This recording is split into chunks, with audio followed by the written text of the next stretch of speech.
Al Jazeera podcast.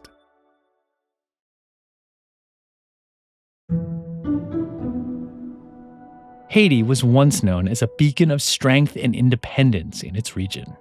The world's first black-led republic in 1804, shaking off its French colonizers. But the past decades have been defined by one foreign intervention. In 1994, the US intervened in Haiti as part of Operation Uphold Democracy. After another. The United Nations Stabilization Mission in Haiti, or MINUSTA, an operation that involved more than 100,000 blue helmets. Despite these missions, Haiti continues to stand on the brink. The Caribbean nation is in turmoil, besieged by political instability, humanitarian crises, gang warfare, and an economy in freefall. That's led to plans for yet another multinational deployment. This time, it will be led by Kenya's police force.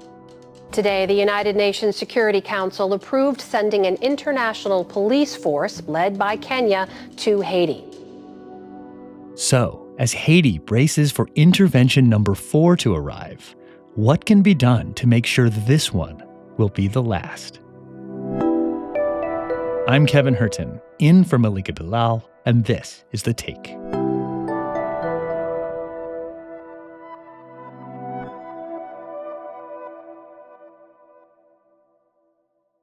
My name is Harold Isaac. I'm a journalist here in Haiti. I was born in Canada. I was raised in Haiti for nearly 15 years, went back to Canada. We returned to Haiti in 2015, and I've been here ever since. So, Harold, the last time we had you on The Take was last year, and we were already talking about how things had really gone from bad to worse in Haiti because of water shortages and even a cholera outbreak. So, give us an update a year later. What is daily life like in Haiti right now? Well, that part has changed and improved, I would say. We are in a different place. At that time last year, nothing was functioning. There was no way to do anything. Like, we were worried about drinking water, and that was for affluent people for the most part. Today, we are in a place where the political institutional crisis is aggravated by a security crisis. And that involves waves of kidnappings, but especially attacks on neighborhood, massacres, and displaced populations. Killings, kidnappings, and rape are rife, displacing 200,000 since January and leaving 2,400 Haitians dead. That's more civilians killed this year than in Ukraine. Yeah, I mean, there's a lot of things that are going on.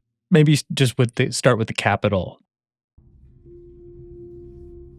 Well, the reality of the situation here in Haiti, and especially in Port-au-Prince, is that what is considered to be the old Port-au-Prince is all but dead right now. Like, in terms of, if you go to downtown Port-au-Prince, well, first off, you wouldn't make it there. It's very unsafe.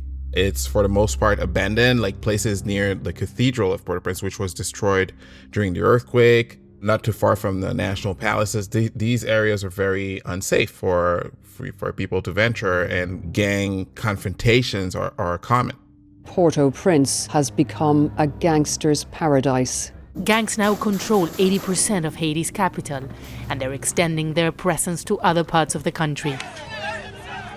Now, what happens is you have a suburb nearby, which is Pétionville, where you have seemingly the most functioning part of the city. It's a kind of a green zone of sorts. What happened in the last, I'd say, couple months is neighborhoods that were relatively spared, such as Turgeau, Carrefour-Feuille, Debussy, and all these areas that are more closer to the center of Port-au-Prince, have been attacked by gangs in attempts to take fresh new territories. And that put pressure on a lot of folks and displaced a lot of folks, whether you're affluent or poor, and created new lawless areas. So if you ask me, really, it's a cat and mouse game in Port-au-Prince every day. You need to know where you're going, what you're going to do, how you're coming back. And there's certain areas where you're relatively safer, but for the most part, you need to be on the lookout. Yeah, I wonder how this works, if it's informal. I mean, are some of the gangs more violent than others? Are there checkpoints that are set up where you can pay a fee to go through certain territory? Is it more just a constantly changing, chaotic situation? Well, experts and observers alike, they tend to notice that gangs are focused on national roads where they control access in and out of the city. So gangs are in control of the national road number 1, which head up north, and they're in control of the national road number 2, which heads down south.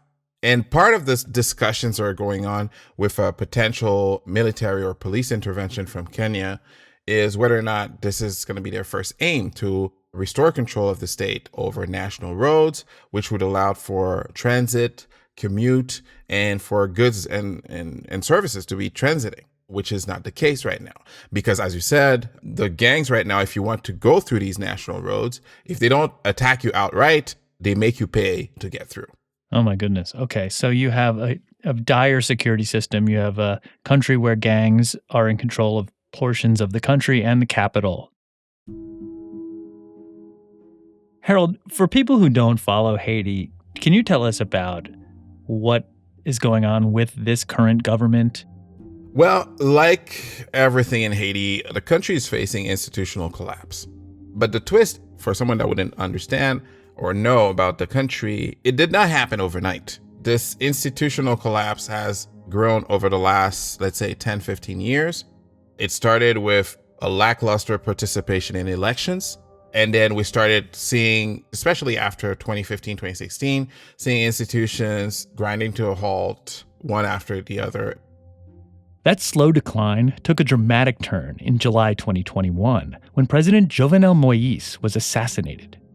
A group of professional commandos and foreign mercenaries killed the president in his home while posing as U.S. special agents. His murder remains unsolved, and Haiti has not held a national election since 2016. So comes in Ariel Henry. The current prime minister is an interim prime minister. He was tapped into the job 2 days before the death of the president, and he didn't get to pass in front of a parliament, and as such, he has no term, right? So the issue is today, the 3 branches of government in Haiti, they're all dysfunctional. So as such, Mr. Henry is in a very particular and perhaps even peculiar situation where he has no term and is the sole recognized de facto authority in the country, is interfacing with the international community, and has virtually zero legitimacy to be here. And the worst is there's absolutely no mechanism right now to replace him. Yeah, it sounds like security is just a major concern, and the Haitian National Police Force is just ill-equipped to handle it. Is that fair? The Haitian National Police has been seriously challenged and depleted, and is facing corruption and all sorts of challenges that are making it in a very tough position to be in control of the territory. The absence of government or police control has led to vigilante groups springing up to take action against gangs, and sometimes using equally brutal tactics. Around April, the police were trying to dismantle a gang in one affluent area of Port-au-Prince, which is called La Boule. It's in the hills, where a gang called Timakak was trying to extend control, and he found a lot of resistance because, it's a more affluent area, so a lot of people kind of banded together, gathered to push back. And they managed to kill the head of the Timakak gang, and the members of the gang started fleeing, and they got stopped at a police checkpoint. And essentially, the mob came out, extracted them from police custody, and killed them, set them on fire. Wow. And that triggered a nationwide movement called the Wakale, or Peel Wood. A metaphor for harsh justice, delivered by a vigilante movement that swept the country. The symbols of Bois-Calais are the machete, the tire, gasoline, and matches. That was a vigilante response to gang violence with ruthless, extreme violence where folks would be dismembered and burned alive and all of that. So, Harold, you're there in Haiti, what are people feeling? Do people feel that this is a breaking point after so many years of instability? I think Haiti has always been a country of struggle. I think the Haitian population has always faced struggles. And the day-to-day is about that constant struggle. So they don't see past the coming day or the coming week or the coming month. It's more, how do we survive? And I think if you look at the migration movements of the last 5-10 years, you can see that Haitians have really taken to the whole continent of sorts, from down South America up to Central America, and headed to the southern border of the US and trying to make it to the US, to Canada. So everybody is in a dynamic of, hey, how do we get out of here? Because they don't feel there's any hope for them here in Haiti. So, could foreign intervention bring back hope or add to Haiti's problems? That's after the break.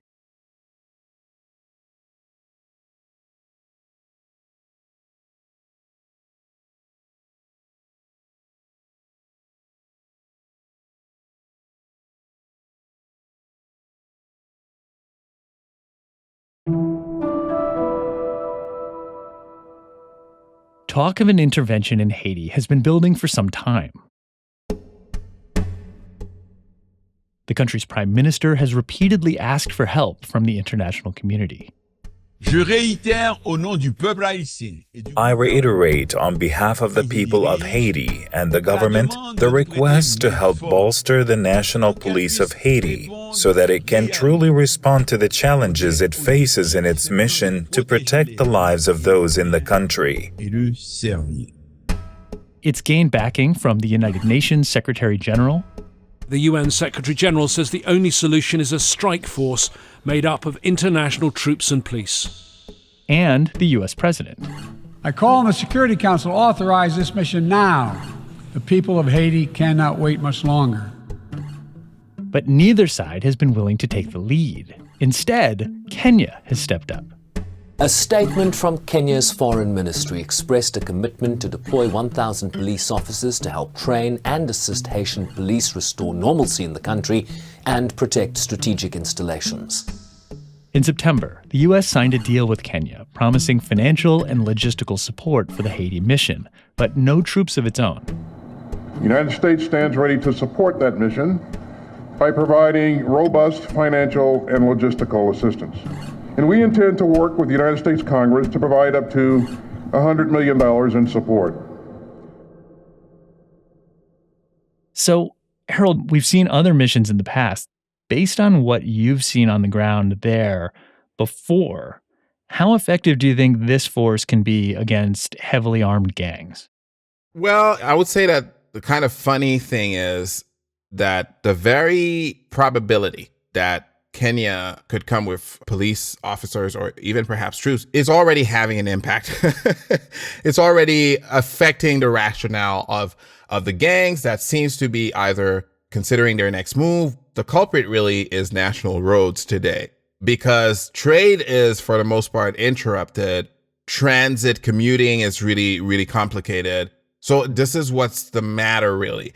And as such, they feel that they may not be able to withstand a prolonged confrontation with an organized force, because folks are forgetting that most of them are kids. They're not soldiers. Yeah. They're not structured or organized. Can they face a structured or more structured and more organized force that would face them?